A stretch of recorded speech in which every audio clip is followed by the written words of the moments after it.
My loving greetings to all Earth beings on World Environment Day, 5th of June, 2021. My greetings of love, of health and well-being. To you all, a happy Environment Day.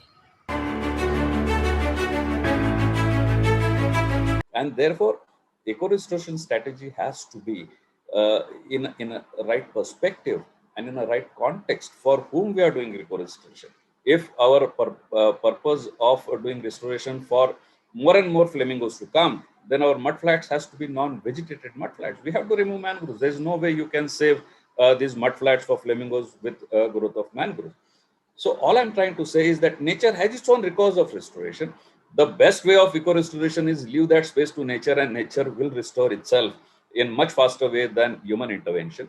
But there are areas where we require assisted restoration. Then assisted restoration require a very strong scientific inputs. Without scientific inputs, in fact, we'll end up doing more damage to the environment than the good.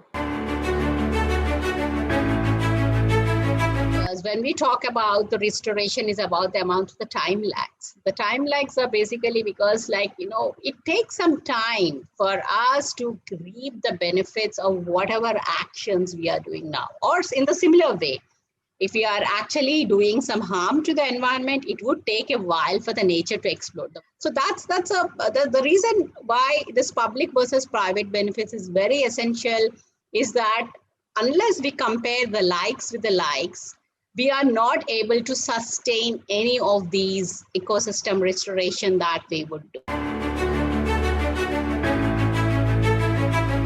As ecosystem services are critical to businesses for achieving this sustainable development, businesses are faced with challenges and risk of overexploitation of natural resources, land use change, habitat diversion, climate change and pollution, which are leading to the degradation of the ecosystem services.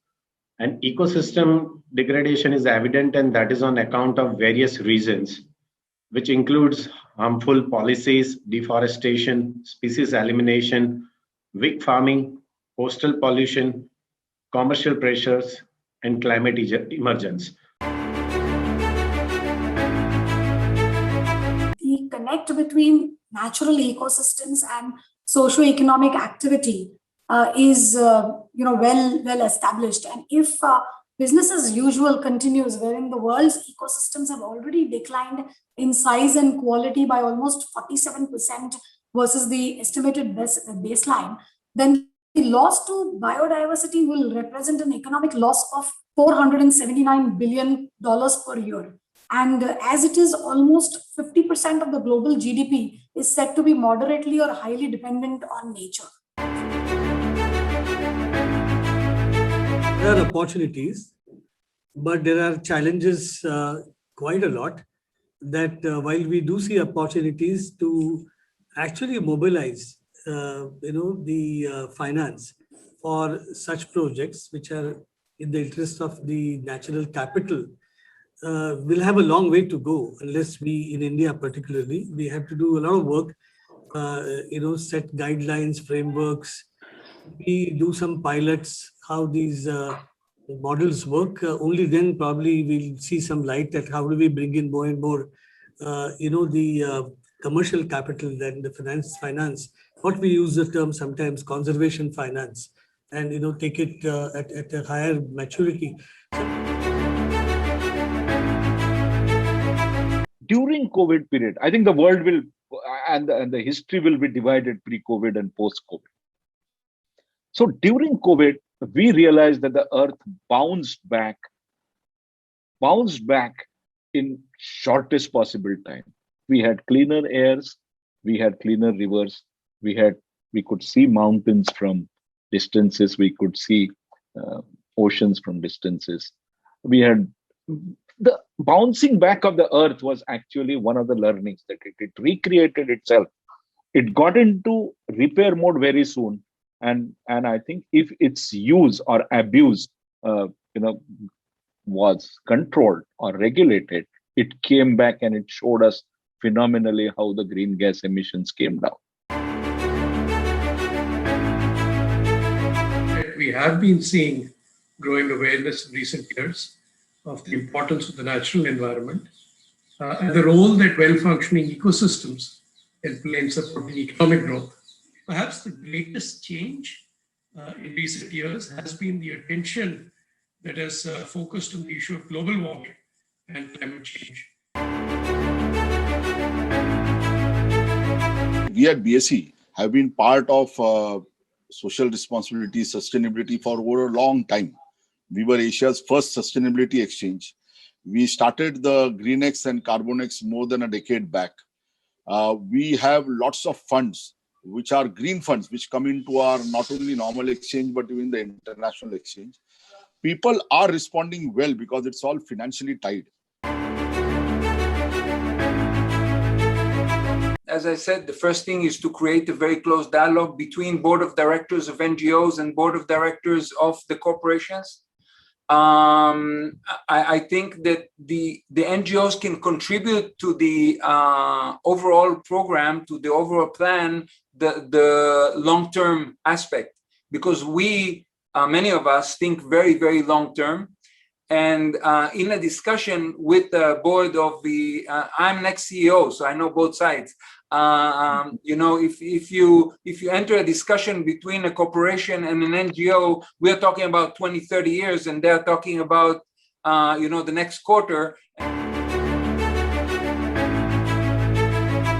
Learn as much as possible about what you're trying to engage with, because that makes you more humble, that makes you more respectful, that makes you more connected to what you're doing. When we talk about ecosystems, especially nature, we take a lot of things for granted. We know the cost of a lot of things, but we don't know the value of most things. And this is very true in the case of ecosystems. Some statistics to share with the audience is that forests provide drinking water to 1/3 of the world's largest cities. And they also support amphibians, birds, mammal species to a large extent. At least 2 billion people depend on the agricultural sector for their livelihoods, particularly the poor and rural populations. Peatlands store nearly 30% of global soil carbon.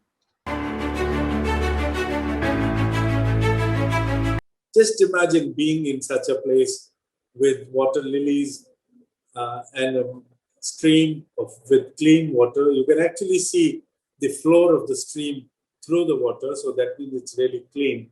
And the king has decided to take a drink. What a handsome male. And he was nearby, and we thought he will get thirsty at some point in time and come to the stream for a drink. So we had positioned ourselves on a place decently far from the stream and waited for the gentleman to come. And sure enough, he came and took a drink and went back. Swanand, welcome again. Thank you for joining us on the occasion of World Environment Day. We know you are a poet at heart, and what better than we asking you to put a capstone at this fantastic day that we've had.